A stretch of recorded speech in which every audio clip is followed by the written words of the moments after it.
Anyhow, so today's June 16th, 2019. Our sermon topic is Father's Day. I am Reverend Walter Frank Jr., pastor of Family Church of San Diego.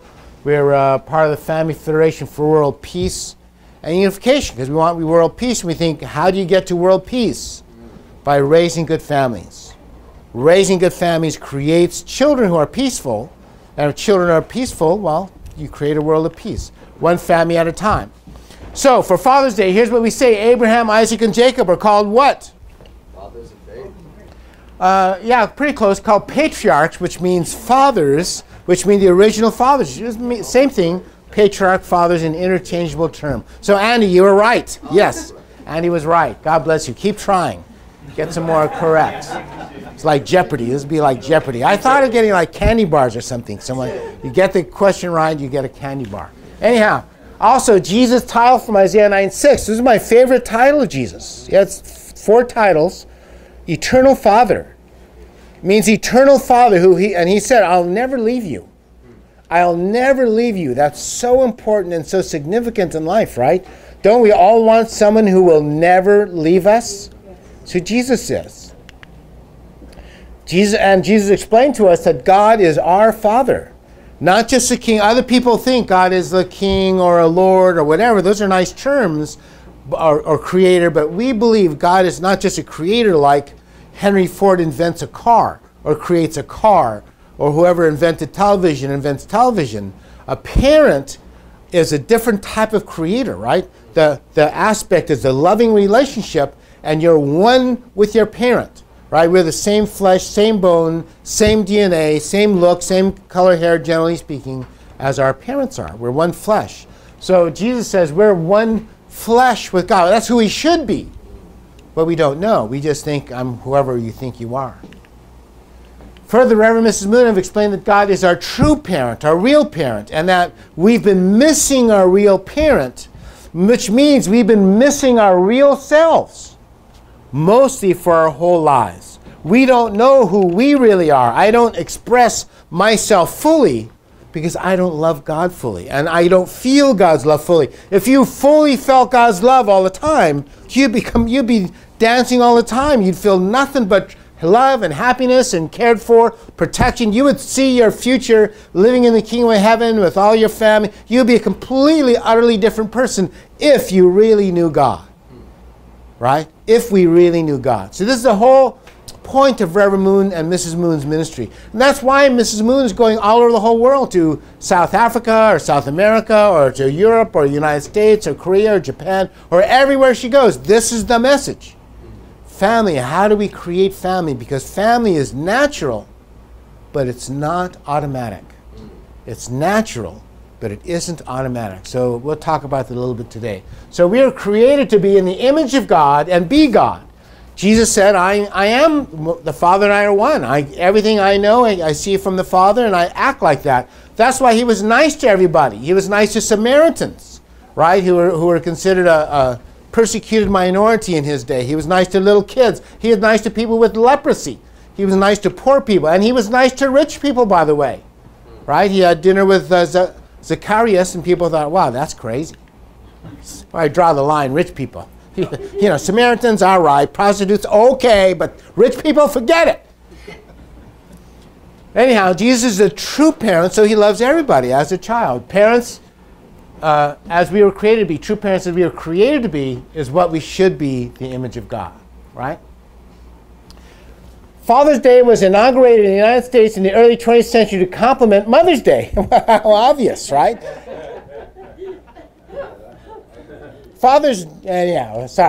So fathering and fatherhood. Father's Day was founded in Spokane, Washington at the Young Men's Christian Association in 1910 by Sonora Smart Dodd. Yeah, YMCA. Who was born in Arkansas. Its first celebration was in the Spokane Young Men's Christian Association on June 19th, 1910.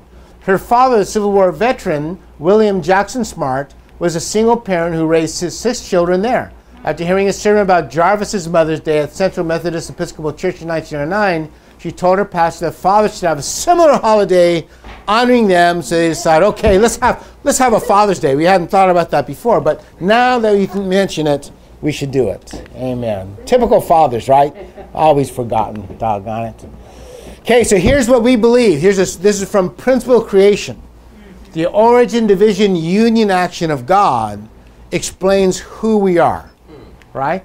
And that is God is one. Hear, O Israel, God is one is a central tenet of Israel, Mohammedanism, and Christianity. God is one. There's only one God, only one creator of the universe. It's also Albert Einstein's central tenet of relativity, but we won't go into that in this particular sermon, right? But God is one expresses masculinity and femininity, both positivity and negativity. Electrons and protons all come from one God, and they're only electrons and protons, right? God, and so the Genesis says God made them male and female, and so it looks like this. We get from male and female, we get masculinity and femininity, and from masculine and femininity comes survival of our race. And it's the same for all animals, bugs, spiders, they all come from male and female. It's just a natural biological statement that God is one, and God represents both masculinity and femininity on the earth. So your origin is divine. Our origin is divine. We aren't a guess. We aren't a lucky accident of genetics. This is who we are. Now listen to this, very interesting. Father and mother, 23 pairs, and then so God made the male and female. The two shall become one flesh. So when the two become one flesh, what happens is we get you. 23 chromosomes from the man or father, 23 chromosomes from the woman or the mother. And then you get one human being with 46 chromosomes. That's exactly who you are. And it's even, right? You don't get more from the man because he's bigger and stronger, or more from the woman because she's prettier and smarter, right? That's how that's it, gentlemen. Anyhow, so that's how it works. So together, exactly 23 and exactly 23, and that's the only possible combination. Did you know this? The only possible combination. Right? Today it's popular to think, oh no, I'm not male or female. I'm, a third thing, but no, it's not true. It's not possible. Probably, and by the way, this is scientific, not just a crazy Christian belief. What? Gender diversity in our genes. Mothers and fathers are not interchangeable. They both add distinct benefits to the development of children. Courts and legislators can change legal definitions, but they cannot alter biology or psychology. Here, I'll show you. In the late 1970s, anybody know who Azim Sorani is? He's a Nobel Prize-winning genetic and biological scientist. Nobel Prize winner. Won the Nobel Prize in physiology or medicine, tried to create new life using two sets of genes from only a mother or only a father. Do you know that? Because now developing science, he took the genetic code from a cell of a mother, put it in an ovum that has 23 chromosomes. So he had 23 chromosomes from a woman and 23 chromosomes for a woman. What happened? Did it make a woman? Superwoman? No, in fact, the opposite. Everything then known about genetics suggested that with the right number of chromosomes, 23 and 23 should be 46. And if you get 46, you get a human being. No, life would develop normally even if all its genetic material came only from a female or male. But here's what he discovered. But the eggs with only the mother's genes could not survive. Isn't that interesting? Nobel Prize winning scientist says Genesis is true, if you ask me. I write this so you can know it, because you should know it. Everything's being challenged. Everything we know about life, family, mother, father is being challenged today. But if you understand real science, you say, no, that's not true. We already know. We already done the experiments, right? A similar fate met the eggs implanted with two sets of father's genes. So they took the 23 chromosomes from mother out of the egg, put two men's 23 and 23, and the same thing. Cells died. Couldn't live, right? As science reporter Paul Rayburn described, Serrani discovered that mothers and fathers each contributed something in their genes that was critical to sustaining life. These paternal and maternal genes appeared completely indistinguishable in every way to human eye, yet expressed themselves differently depending on whether they came from the mother or the father, and both, male and female, were essential to the survival of the egg. Isn't that interesting? I find it interesting because how we say the universe is designed, masculine and feminine, from God. There'd be some law that demands that it must be masculine and feminine, and here it is. So you can see it. You can look up, what's his name? Azim Sarani. And science was in the 1970s. So you can Google. Obviously, I wrote this because I Googled that. Right? I have various sources. So we say femininity and masculinity. The only difference between me and most people is I go look. You know, if we teach man is masculine and feminine, I look, is there any evidence to prove divine principle is correct? And so I go find the evidence because it's there. It's all over the place, but we just don't usually know about it. And some people might ask, well, why, Pastor Frank, do you always talk about science in our Christian lectures? Why don't we just read the Bible? Because we live in the 21st century. Without science, nothing works, right? Einstein said, without science, religion is blind. Without religion, science is handicapped. We need to have both. It only makes sense. And that's what divine principle is, a blend of science and religion, so we know the truth. And when you know the truth, you can live your life completely 100% with one goal in mind, right? So we say women, there's masculinity, femininity, which makes daughter and son, right? And makes sister and brother, and makes wife and husband, right? Those are the things. But it also makes mother and father. And to us, those are the four positions that every human being has to fulfill, or will fulfill, or is natural to fulfill, although it's not automatic to fulfill those positions. You know, by the way, in our church, you'll hear the word all the time now, Hyo-jung. Hyo-jung. Hyo means filial piety.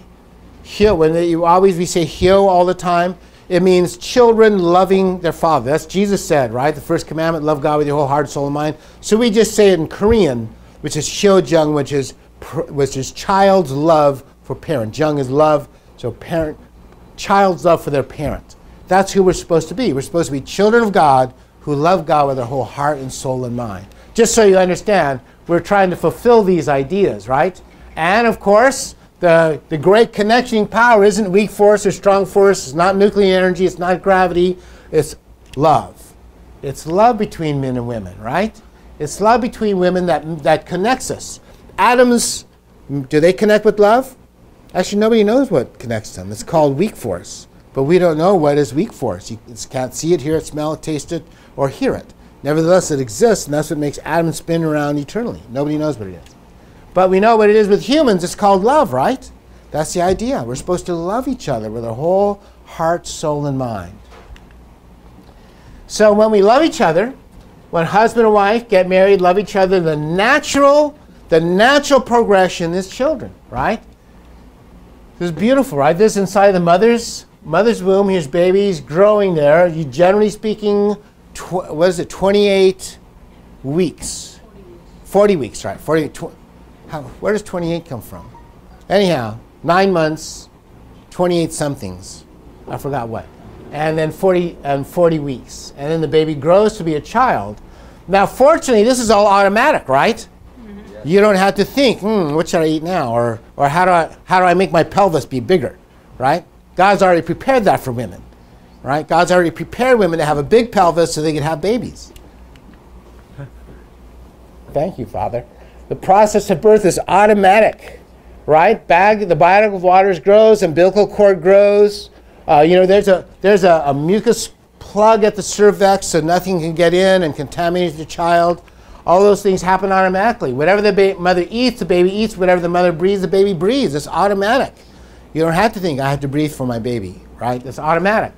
Whatever the mother feels, the baby feels. So where is dad, husband, and father? Since this is Father's Day, let's talk about father's part of the equation.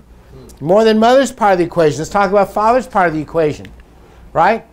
For example, see, we're both made differently. This is a large, typical female hip, much bigger than male hips. Did you know that? It's almost as if you were designed to have children. Right? Actually, all the accoutrement of a woman's body is designed for the central purpose of bearing children. This biology.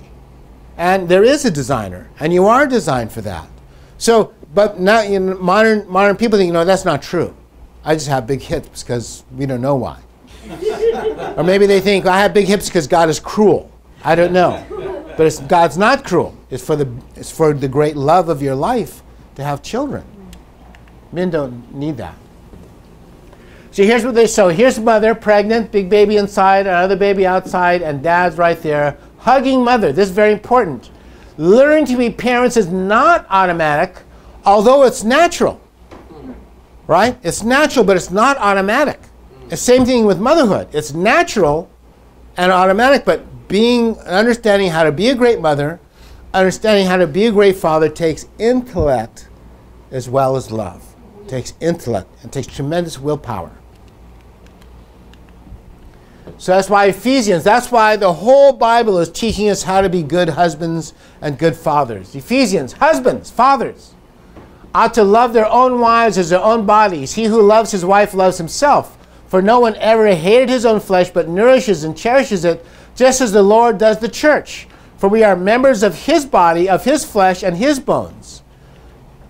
See how the idea of the image of God is there? We are flesh and bones of God. For this reason, a man shall leave his father and mother and be joined to his wife, and the two shall become one flesh. This is really important. The two shall become one flesh.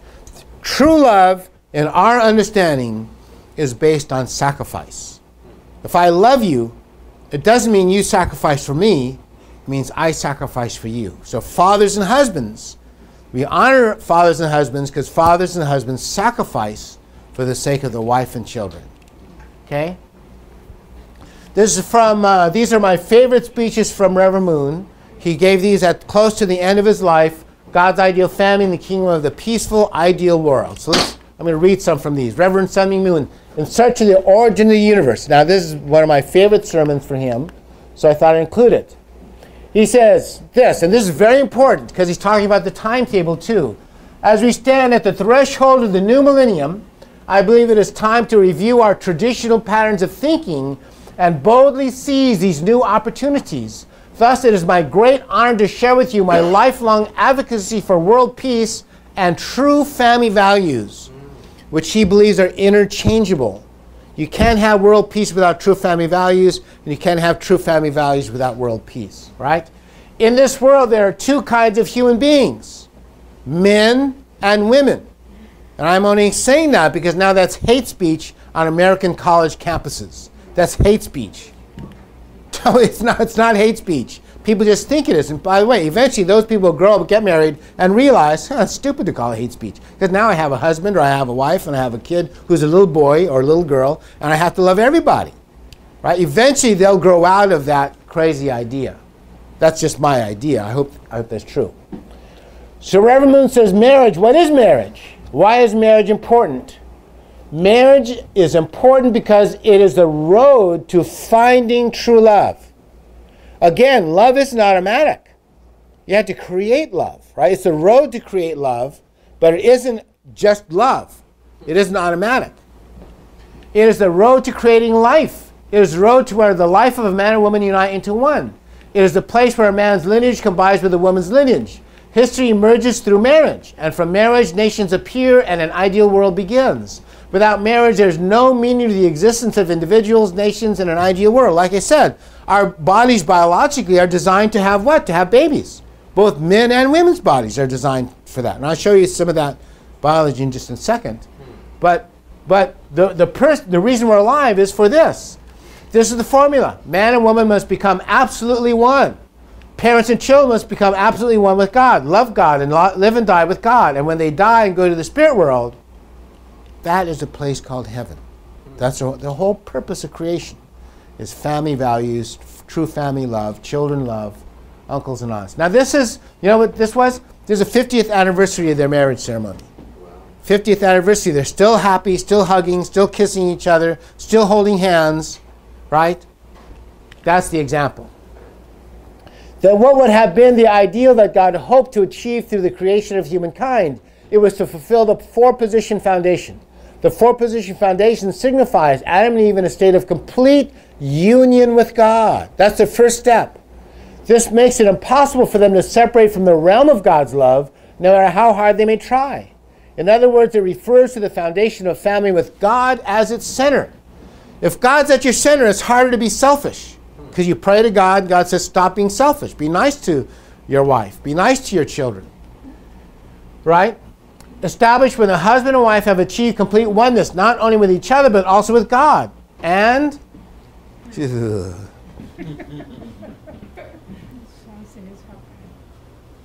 I'll do you later. Thank you very much. Notice. With God, and when they have become an ideal couple and given birth to ideal children. When the family proposition foundation is thus completed, that family becomes a family of the ideal of creation desired by God. It's so simple, right? We want our children to be happy. God created you to have children so your children would be happy. How obvious is that? Yet, if you go around the world, it seems like a crazy thought, right? Not everybody gets it because it's not automatic. It's natural, but it's not automatic.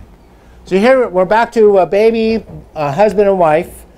Value of fathers. First, the value of fathers is loving, caring for, protecting, supporting his wife and mother with love, intellect, and willpower as if she is his own body. So we protect our wife's intellect, her body, her mind, her willpower, her freedom. We do all those things. That's the modern WFWP idea. This is a weird one. Watch this. Why is the black widow spider called a black widow spider? Why is she a widow? Anybody know? Okay, all should get candy bars, right? All should get candy bars for that. Okay, why? Because after a passionate, however a brief love relationship, she eats him. But she feeds the babies, right? See, this is you can come to understand man's value and what man should be doing, right? And you're exactly right. No, so some people think, oh, God's crazy. How can he make it so Mrs. Widow eats Mr. Widow, right? He's not. I guess his name's not Mr. Widow. His Mr. Entree. His name is Entree, right? Entree. But listen to this. Listen to this. Her husband, the husband of Mrs. Black Widow Spider, father, makes the ultimate sacrifice of his life to feed her and feed his children, who is now, she's now a widow, so, and children are fatherless, and are his children. Listen, sounds a little crazy, doesn't it? But really that's what God sees, right? Jesus sacrifices himself for us, right? The idea of Jesus sacrificing the cross is to save us. Redemption through the cross, redemption through Jesus takes our stripes and our sin on him and saves us. Is it different than this? No, it's exactly the same. So in the Black Widow Spider and Mr. Spider, we see the husband supposed to do what? In order to create love in your family, husbands, we have to sacrifice our lives. Sacrifice our money. Mrs. Frank gets all my money. Number two, we have to sacrifice our body. We all end up with what they call a dad bod. That's similar to dying for the sake of your wife. When you're young and single, or buff and good looking and ripped and have abdomens and stuff like that. 30 years later, you're 50 pounds overweight, you're in debt, and right? Reverend Moon once said, husband is supposed to be like a candle. Similar, all right? A candle gives light to everybody, but slowly it uses itself up till the candle's gone. Father said, when a husband uses himself up to the end, when you die, you walk into the kingdom of heaven. Because that's what sacrificing yourself for the sake of your wife and your children is the image of God, right? And that's why Jesus sacrifices himself for us. True parents sacrifice. That's why mother's not resting. Right? Mother should be resting. She's 77 years old. She has 14 children. She should be resting. But she's not resting. Her example is, not only am I going to take care of everybody out there, I'm going to take care of my grandchildren. You saw the video. I'm going to teach my grandchildren. Then I'm going to go out to the world and teach the whole world about these ideals of true family value. If people get these ideas, the world will be saved. Right? Dad is feeding the mother. Dad's supposed to go out and work, hold 2 jobs or maybe 3. Dad maintains a loving household and a safe environment for mother and child. In modern childbirth classes, of course, father is taught to massage mother, care for mother. Mother should hear nice music and experience the feeling of being loved by her husband regularly. We believe in an extended family. This is why we concentrate on preparing for and maintaining marriage as a support system and source of love for the child. That's why in Unification Church we have marriage classes and marriage preparation classes. We have Sunday services always about family and marriage, and it's about sacrifice. Right, because once you get the idea, right, when you know what our goal is, then the work to get to the goal is easier. Right? If you're confused about the goal, is my goal just my personal happiness, just me having a sports car, or me having a midlife crisis? If you think that's the goal, my personal happiness, then you're more likely to wreck your family. If the goal is others' happiness, then not only will they be happier, but you can receive true love too. So for whatever you give, so shall you receive. That's the kingdom of heaven. Right? Okay. Next one. In an article, The Importance of Father Love, History and Contemporary Evidence. History and contemporary evidence. This is very important. Fathers are important, and for a while, people didn't think fathers were important. That's why in the 50s and 60s, when women divorced, they thought only the mother should have custody because fathers are utterly useless. Thank you very much. December 2001 issue review of General Psychology, Roner and Veneziano examined nearly 100 studies that explore the effect of parenting on children's behavior. The studies published between 1949 and 2001 are some of the few that deal with fathers, because everyone thought only the mother's important. Who cares about fathers? Just let them sleep outside. Just work hard and sleep outside. Prior to the 1960s and 70s, many behavioral scientists assumed fathers were relatively unimportant to their children's healthy development. The authors note, right? This was what science used to be and how fathers were treated. Consider what social science research reveals about how mothers and fathers distinctively influence children's social and emotional development. Mothers are biologically primed to provide nurturing oriented toward creating a strong attachment relationship. Mothers have the ability to breastfeed, hold the baby, be comfortable, and when they breastfeed the baby's eyes are focused directly on the mother's face. First person the baby recognizes is mother. However, the second person is father, right? Dramatic increases in oxytocin and oxytocin receptors during the process of giving birth and caring for infants act like switches in mothers, turning on maternal behaviors.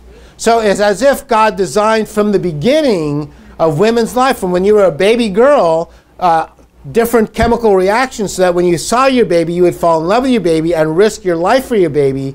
That's God's design for women. New moms find themselves expressing positive feelings, affectionately touching and gazing at the infants, and engaging in motherese vocalizations like goo goo gaga. Infants, no matter what their educational level is, mothers all say goo goo gaga in every part of the world. I don't know what Japanese people say, but it's similar to goo goo gaga. Infants' levels of oxytocin parallel their mothers, producing feelings of calm and well-being that similarly bond mother and offspring together, right? This is nature. This is how you were designed to behave. This is chemical biology that's already in you. It's automatic. It's natural. But I should say it's not automatic. It's natural, right? At the very most, fathers were thought to be peripheral to the job of parenting because children spent most of their time with their mothers. Roner and Veneziano right? That makes sense, right? Because men can't breastfeed their children. Some even argue that fathers have no biological aptitude for children. They're just big lunkheads. Let them sleep outside. Though women were said to be genetically endowed for it. Not true, right? If we believe in the principle of creation, then both man and woman are necessary for the life of the children. Okay, let's go there then. In that case, let's read the rest of the article. Fathers also experience significant physiological changes that prime them for bonding. But the same hormones elicit different types of responses. Instead of inviting security-inducing behaviors, fathers' levels of oxytocin are associated with stimulatory behaviors, like tickling and bouncing. Fathers go goo goo gaga, but fathers usually go like this, right? And tickle more than mothers do. Actually, they discovered this is really essential for the child's emotional well-being and growth, spiritual growth. This suggests a biological foundation for what we observe all around us. While mothers are more likely to coo and cuddle their infants, fathers are more likely to tickle and toss. These differences foreshadow more extensive complementary patterns exhibited across children's development. So mother and father are different, obviously, but they're both essential. Just like for the genetic structure for the 23 and 23 chromosomes, both masculine and feminine is natural. The father's playfulness and the mother's cuddliness are both essential for the child. According to the authors, the studies they examined can be divided into 6 categories. Several studies look only at the influence of the father love, typically as it relates to gender role development or father involvement. So let's read some of those since it's Father's Day.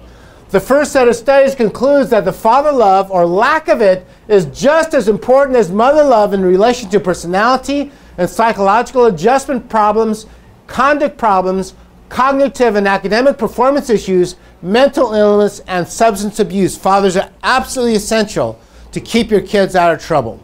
Fathers are absolutely essential to keep your kids out of trouble. And by the way, the more father relates to them, generally speaking, the higher cognitive scores they get, the better they do in academia. Fathers are essential. That's why we have Father's Day. Studies in the second group claim there is a stronger link between father love and certain outcomes, such as delinquency and psychological health and well-being, than between mother love and those outcomes. That is, there's plenty of guys in jail, in penitentiaries, who love their mother, but don't love or know who their father is. Is that interesting? Most people who have good fathers don't go to jail. It's guys without fathers, the jail is full of them. 75 to 80% of the people in penitentiaries had no relationship with their father. So fathers are essential and really important. That ingredients that the father gives are really essential. According to a third set of studies, father love is a sole significant predictor of specific outcomes in the broad categories of personality and psychological adjustment problems, of conduct and delinquency problems. More than mothers, fathers make this giant difference. It's fathers who make the difference in juvenile delinquency issues. And they say it's a sole significant factor. The mothers almost don't make any effort. Again, kids love their mom and go out and beat up other kids. Kids who love their father, whose fathers discipline them, stay tried and true and are nice to the other children, right? Some of this may be due in part to the disciplinary style of fathers, which is fathers intervene to discipline less often than mothers, but when they do, they exhibit more firmness and predictability. In contrast, mothers use more reasoning and flexibility in carrying out consequences. Fathers are more predictable. Oh, if I do that, my dad's going to be mad. I already know it. Maybe I can sneak this by my mother, right? And more firmness. No, you're not going to do that, Dad. Dad says no. Mom says it's okay if I go on the films. Dad says no, absolutely not. You're not going with that kid. Get back in the house, right? So fathers are essential for taking care of children. So children, if your dads are like that, it's natural. It's biological. They're not just crazy. Children, in turn, are more likely to comply with their father's requests and demands than with their mother's requests and demands. Did you know that? Biological. Okay, and this is an important point I'm going to make. So some people think when we say these things, we just mean biological father. If anybody knows Shaquille O'Neal's biography, this is not his biological father. This is a stepfather. Yeah. Shaq said, I didn't know my father. My stepfather did everything for me. The reason I'm a millionaire now is because he's the one who kept me out of trouble. When all the gang members came around his house and said, let's go out, his father said, absolutely not. You are not going with those kids. You're going to practice basketball, or you're going to study in school, or you're going to do whatever you did. He wanted to be a football player. Oh, that's right. He wanted to be a football player, but his dad said, no, you're better at basketball. Yeah. Just learn to dunk the ball, kid. Yeah. Actually, that's pretty true. If you read his biography, those things are true. But the most important thing he said is this man loved him. This man took enough time with him to discipline him and keep him out of trouble. That was so significant to Shaquille O'Neal's life. So our point is, our blended family, do we have some big problem with blended families? No, not at all. I had a good stepfather. I had an evil stepmother, but I had a good stepfather. Yeah. Yeah. So we blended families and adoptions. Our church is the king of adoption. We love adoption. We have zero problems with adoption. So we're not just saying if biological father is absent, you can't fix it. Yes, you can fix it, but it has to be a really, really good man. That's just to make that clear. According to a recent study, young men with high self-esteem shared some common childhood influences. There were 3 major characteristics of their families. You know what those 3 are? 1, high esteem group was clearly more loved and appreciated at home than the low esteem. Simple. Love your kids. Love them. play games with them, do all kinds of things with them, right? 2, the highest esteem group came from homes where parents had been significantly more strict in their approach to discipline. Isn't that interesting? They felt more loved if you gave them rules and discipline. And here's why. Ephesians 6:4, fathers, do not exasperate your children, instead bring them up in the training and instruction of the Lord. Discipline has to be nice discipline. You can't just beat them. By contrast, listen to this, the parents of the lowest esteem group had created insecurity and dependence through their permissiveness. Too much permissiveness allowed them to think nobody gives a damn what I do anyhow. So why don't I just go drink with my buddies? Why don't I just do crazy things, right? Their children were more likely to feel the rules were not enforced because no one cared enough to get involved with them. So some discipline is very important. It's just important. I want to teach this because this is important for our 2nd gen and our 3rd generation. The homes of high esteem group were also characterized by democracy and openness. You might think these are oxymoronic, right? You can't have discipline and openness and freedom. It means you're going to go to school. I don't care what shirt you really wear, and I don't care what electives you choose, but you're going to go to school. See the difference? Parents who micromanage their kids and say, you can't do this, you can't do that, you must do everything I say. No, they can let them choose what sport they like, but they're going to play sports, right? In our house, all our kids played sports, but they could choose if they played tennis or basketball or football or soccer or whatever they wanted to play, right? So it takes all 3 of these things to really raise children well. More significantly, fathers influence children's social and relation capacity through play. Moms, dads are supposed to play with their kids. That's what saves the children. Watch. Compared to mothers, fathers are much more likely to interact through play with the kids. And that play is strongly predictive of the quality of children's peer relationships. In repeated studies, fathers who spend more time in positive play with their children have children with highest peer ratings. Because when children play with the dads, they quickly learn the rules. They quickly learn, oh, don't poke dad in the eye, he's going to watch it. Right? So you learn not to poke other kids in the eye. Might be a poor example. When fathers were more responsive, patient, playful, and less coercive in their play, children showed less aggressiveness and more pure competence, and they were better liked in their community. Right? It means they could be with other kids and share and have fun. As one report noted, roughhousing with dad appears to teach children how to deal with aggressive impulses and physical contact without losing control of their emotions. Through play, fathers help children learn how to temper and channel emotions in a positive, interactive way and gain confidence in their ability to do so. I would tell you a story about me and my stepfather, but I'm not going to tell you that story. Even though it was hilarious, he was really mad. As children age, fathers focus less on physical play and engage in more pure-like verbal play in the form of sarcasm and humor. Dads are supposed to be sarcastic. It's a kind of game where you learn to control emotions. Isn't that amazing? Biologically, dads are biologically designed to be sarcastic.